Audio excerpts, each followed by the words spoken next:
وا دەبوانی خۆشەویست دانیشتوانی سەربەرزی ناوچەی دۆڵی بیا و سەرچیا ئەو ڕۆژە خۆشتان باش و پیرۆز بیت.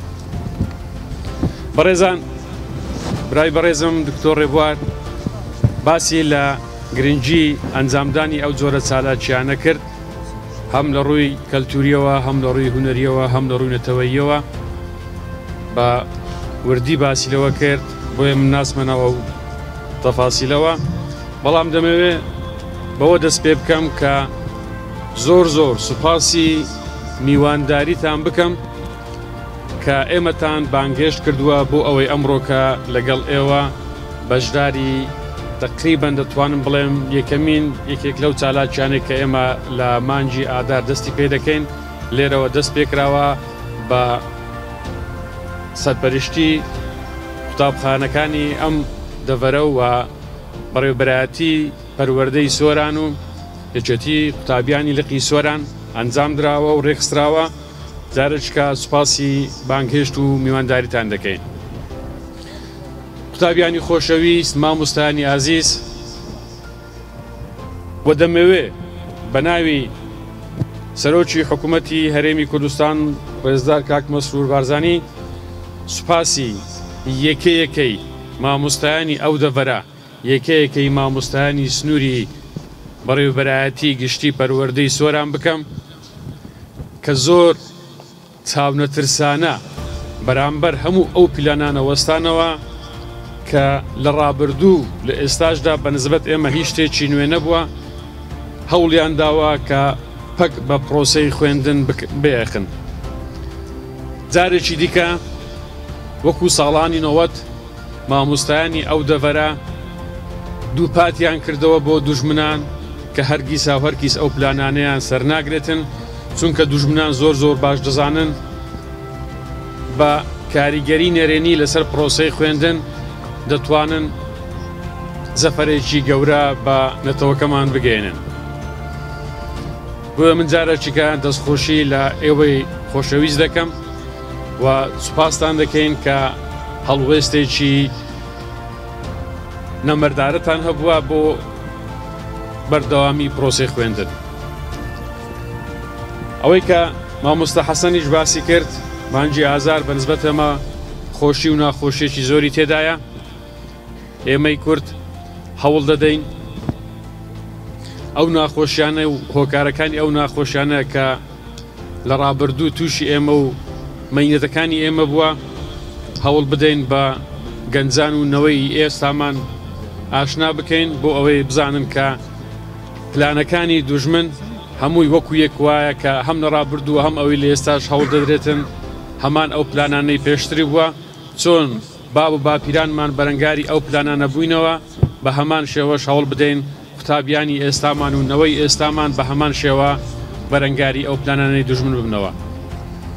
بۆیە ئەنجامدانی ئەو چالاکیانەی هونەری و کەلتوری پێویستیەکی حتمیە کە ئێمە بتوانین پارێزگاری لەو کەلتورە جوانەی بکەین کە شانازێکی گەورەیە بۆ ئێمەی کورد.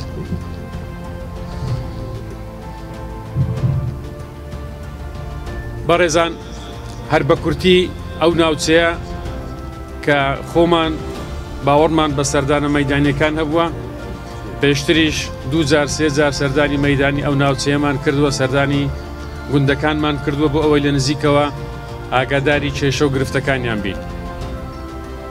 ئاشنایەشێکی تەواومان بە کێشە و گرفتەکانیان هەیە و زۆر باشیش لێ ئاگادارین.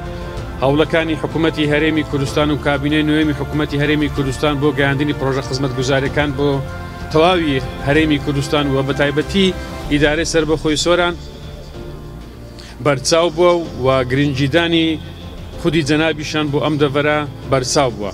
بۆی ئێمە هەوڵمان داوە لە ئەو 2 ساڵی ڕابردوو وەکو ئیدارەی سەربەخۆی سۆران هەوڵمان داوە کە پرۆژە خزمەتگوزاریەکان ئەوانەی کە سەرچین بە هەر شێوەیەک بێتن بگەینە ئەو ناوچەیە. ئەوەی لە دەستمان هات بێتن کردومانە، ئەوانی دیکەش لە بەرنامەی ئێمەدایە.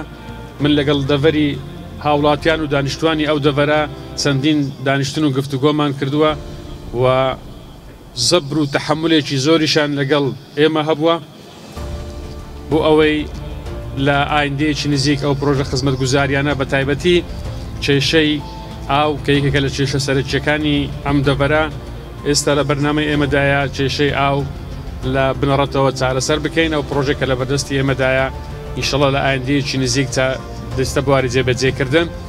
ئەوەی دیکە بابەتی ڕێگاوبانە کە لە بەرنمەکانی کابینە نوێمی حکوومەتی هەرێمی کوردستان ئەوەیە کە گوندەکان بە ئاوەدانی بمێننەوە. ئەوەی جێگای خۆشحاڵیە لە سنووری ئیدارەی سربەخۆی سۆران کە ناوچەیەکی بەرفراوانە زیاتر لە 800 گوند هەیە. گوندەکان تا ئێستا بە ئاوەدانی ماونەتەوە و ئێمەش بوو ئەوەی هەروە بە ئاوەدانی بمێنەوە هەوڵ دەدەین پرۆژە خزمەتگوزاریەکان بۆ تەواوی ئەو گوندانە فراهەم بکەین. بەڵام بە دڵنیاییەوە هەمومان دەزانین دوژمنانی کورد چاویان بە خۆشگوزەرانی چاویان بە بوژانەوەی هەرێمی کوردستان هەڵنایەتن. هەر ڕۆژە و بڕوو بیانوویەکمان بۆ دەبینەوە ئەوەی کە کاک دکتۆر ڕێبوار باسی کرد. تەنها ئەوەی کە ئەوان پێی نیگەران دەبن خزمەتگوزاریەکانی بەرەو پێشبردننی خزمەتگوزاریەکانی ئەم دەڤەرێ و خۆشگوزەرانی هاوڵاتیانی ئێمەیە. بەڵام خۆراگری خەڵکی ئێمە و خۆراگری هاوڵاتیانی کوردستان ئەوەی بۆ دوژمنان سەلماندووە کە هیچ شتێک چۆک بە ئێمەدا نادەن.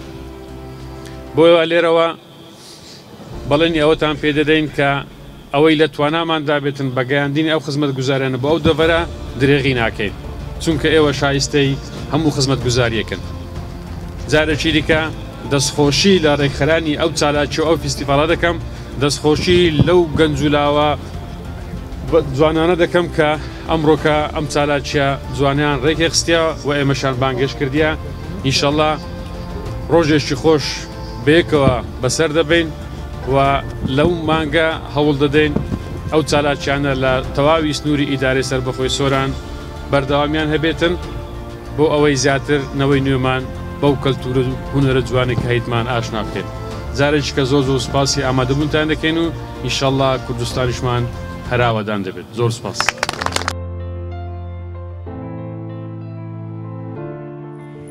ئەس باکوورم ji bo bariyeknan ketim rêka giran destûlên dibe fireda westiyan dibin seqema zistanê em ê tirafin ji ber hirç û gurgan ji robok sesî û heft laşe befra spî min başûrim li Helebce kîmyebaran kirin li Berzan enval kirin li germiyan bêserûşwên kirin li Badînan derbeder kirin wîstiyan li reg û rîşet zerim bêne nasnameyi kurdbûnim lê bistêne şûnas û hebûnim lê bistêne ketî her mam û her demênim her mafî gel û niştîmanim estênim mafî rewayî xom bedestênim ne enfal ne kîmyebaran ne hêzî dehş û dar û desteyan ne plangêrî em û evyan.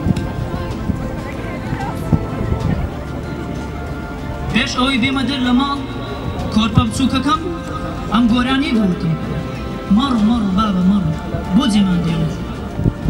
ئێمە هەمومان تاوانبارین هەمومان تاوانبارین تاوانی ئێمە کوردبوونمان ئێمە لە ئەزەلەوە بە تاوانباری لەدایک بوون تۆ ڕۆڵای چیاکانی ئەمە چی کردووە؟ دەوەرم شوێنی بۆ کوردستان وتووە ئەو غرێدە لە چێ بوو کاکۆ ئێمە کورد هەرمانی